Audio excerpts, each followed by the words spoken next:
Hello नमस्कार dear student, मैं धर्मेंद्र सिंह आज का इस वीडियो में आपका स्वागत करता हूं। आज का टॉपिक है ग्लोब। ग्लोब यानी small model of the earth. Globe क्या है? पृथ्वी का एक छोटा सा रूप है। आपने इस ग्लोब को बहुत सारी ऑफिस वगैरह में देखा होगा, लेकिन यदि आप इसको समझने में असफल रहे हैं तो आज की इस वीडियो में आप जरूर समझ पाएंगे।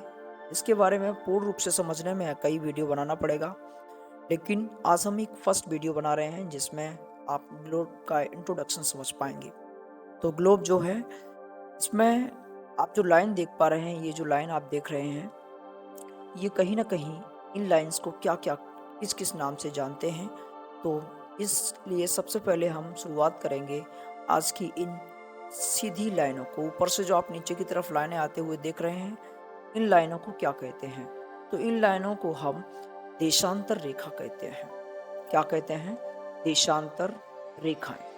देशांतर रेखाएं यानी लॉन्गिट्यूड्स कहते हैं, देशांतर रेखाएं। फिर ये जो लेटी हुई लाइन देख रहे हैं आप, जो आप लेटी हुई लाइंस देख रहे हैं, ये इन्हें क्या कहते हैं? तो इन लाइंस को हम अक्षांश रेखा कहते हैं। क्या कहते हैं? अक्षांश रेखा कहते हैं।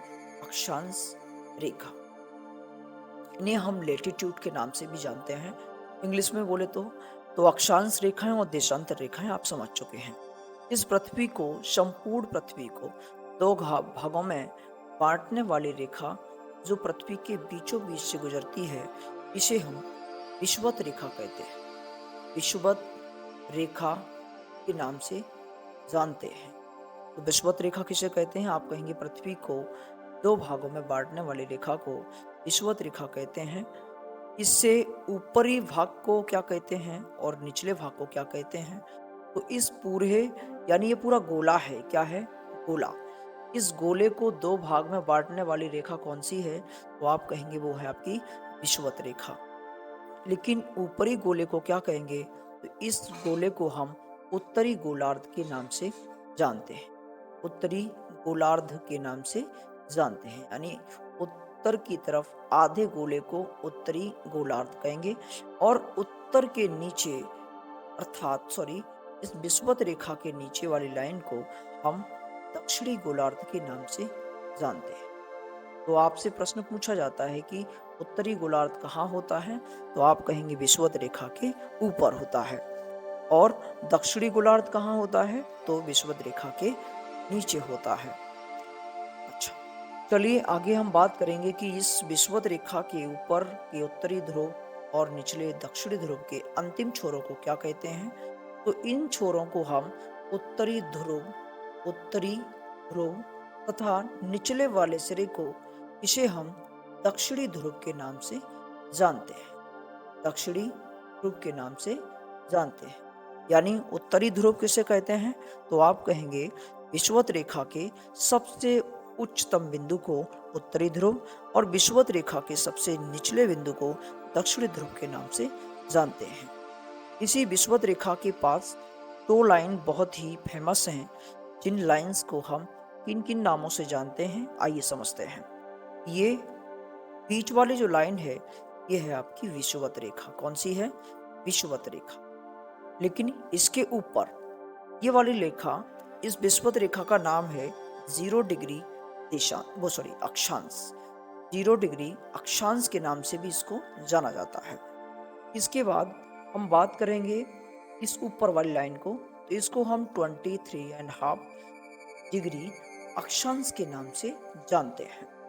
और नीचे इसको हम 23 हाफ, ये भी अक्षांश के नाम से जानते हैं। तो आप कहेंगे सर इसमें 23 क्यों आया? और भी तो होंगे 21, 22, इनके बीच में बहुत सारी रेखाएं होंगी। बिल्कुल है। अक्षांश रेखाओं की कुल संख्या यानी ये टोटल जो आप देख पा रहे हैं वो अक्षांश रेखाएं, कुल अक्षांश जो है, अक्षांश जो रेखाएं हैं वो आपकी हैं 181। कितनी है? 181 है। परंतु इन दो को हम क्यों पढ़ रहे हैं? तो ये दो रेखाएं जो हैं वो इसलिए हैं क्योंकि ये हमेशा इनके बीच में सूर्य रहता है। इन यानी अक्षांश रेखाओं, जिसका हम 23.5 कहते हैं। और इनके बीच में सूर्य रहता है। कौन रहता है? सूर्य। तो आप कहेंगे सूर्य कहाँ चक्कर लगाता है या सूर्य कहाँ रहता है? चक्कर नहीं, सूर्य कहाँ स्थिर रहता है? तो आप कहेंगे ये रहता है विषुवत रेखा से ऊपर। कहाँ तक?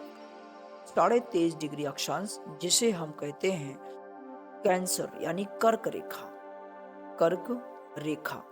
और विषुवत रेखा से नीचे जिसे हम कहते हैं मकर रेखा। तो सूर्य कहाँ चक्कर लगाता है? तो कर्क रेखा और मकर रेखा के बीच में सूर्य यही रहता है। चक्कर सूर्य नहीं लगाता है, माफ कीजिए। लेकिन सूर्य कहाँ स्थिर रहता है? तो आप कहेंगे कर्क रेखा और मकर रेखा के बीच में रहता है। इसीलिए सबसे ज्यादा जो गर्मी रहती है वो आपकी इसी विषुवत रेखा पर सबसे ज्यादा गर्मी रहती है। तो इतने बात आप समझ चुके हैं कि ये 23.5 डिग्री अक्षांश क्यों फेमस है? कर्क रेखा और मकर रेखा की वजह से। मकर रेखा और कर्क रेखा के बीच में कौन रहता है? सूर्य। इसीलिए विषुवत रेखा पर सबसे ज्यादा गर्मी पड़ती है। विषुवत रेखा को हम 0 डिग्री अक्षांश के नाम से जानते हैं। दूसरा, इसी को हम इक्वेटर, इंग्लिश में कहे तो इक्वेटर के नाम से जानते हैं। और इसी को हम भूमध्य रेखा भी कहते हैं। भूमध्य रेखा के नाम से भी जानते हैं। तो इतनी सारी बातें आपने इसके बारे में समझी हैं। ओके, अब हम अक्षांश रेखाओं को नहीं, अब हम देशांतर रेखाओं की बात करेंगे। देशांतर रेखाओं का मतलब है देशों के अंतर को दर्शाने वाली रेखाएं। इनकी संख्या कुल कितनी है? तो चलिए हम मान लेते हैं कि ये बीच वाली जो लाइन आप देख रहे हैं ये 0 डिग्री है। कितनी है? 0 डिग्री देशांतर रेखा है। 0 डिग्री देशांतर रेखा है। तो इसके बाद इधर और भी लाइंस आप देख रहे हैं, इनकी संख्या कितनी है?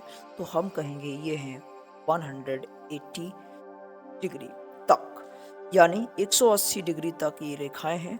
इसको हम इधर को हम पूर्वी और इधर हम पश्चिमी कहेंगे। तो इनको हम पश्चिमी देशांतर रेखाओं के नाम से जानेंगे। तो इधर वाली जो रेखाएं आप देख रहे हैं इनको हम पश्चिमी देशांतर रेखाएं कहेंगे। यानी यहाँ से यहाँ जितनी भी रेखाएं हैं वो 180 हैं, इनको हम पश्चिमी देशांतर। और इसी 0 डिग्री से इधर भी 180 हैं, इनको भी हम पूर्वी देशांतर रेखा के नाम से जानेंगे। तो हम किस नाम से जानेंगे? तो पूर्वी देशांतर रेखा है। पूर्वी देशांतर रेखाओं के नाम से जानेंगे। यानी पूर्वी देशांतर कितनी है? तो 180। और पश्चिमी देशांतर कितनी है? वो भी 180 है, 180 है। तो इतना आप समझ चुके हैं। बिल्कुल, पूर्व में कितनी है? तो 180 और पश्चिम में 180। अब हम बात करेंगे कि इन देशांतर और अक्षांश रेखाओं की आवश्यकता क्यों पड़ी। इन देशांतर और अक्षांश रेखाओं की जरूरत क्यों पड़ी? माना कि आप यहाँ रहते हैं और आपका कोई अपोजिशन वाला, जिसे हम कहते हैं दुश्मन, यहाँ है, समुद्र की इस जगह पर है। और इस लाइन को हम मान लेते हैं, इसे हम कहते हैं 25 डिग्री। और मान लेते हैं कि आप रह रहे हैं यहाँ, इसे मान लेते हैं हम 30 डिग्री। तो यहाँ से आपको यहाँ टारगेट करना ये बहुत मुश्किल पड़ेगा। इसलिए आपको उसकी देशांतर रेखाओं का पता लगाना आवश्यक है। तो आप इनकी देशांतर अर्थात आप इस वाली लाइन का पता लगाएंगे ये कौन सी देशांतर रेखा के उधर है। आपने पता लगा लिया कि यह 30 डिग्री देशांतर रेखा के पास है और 25 अक्षांश के नजदीक है। तो आप इसको बिल्कुल टारगेट कर पाएंगे और इस दुश्मन का आप कुछ भी कर सकते हैं। अतः ये देशांतर और अक्षांश रेखाएं सिर्फ और सिर्फ लोकेशन के लिए ये बनाई गई हैं। अब आप कहेंगे कि क्या ये वास्तविक रेखाएं हैं? तो आप कहेंगे नहीं, ये काल्पनिक रेखाएं। कैसी हैं? काल्पनिक रेखाएं हैं।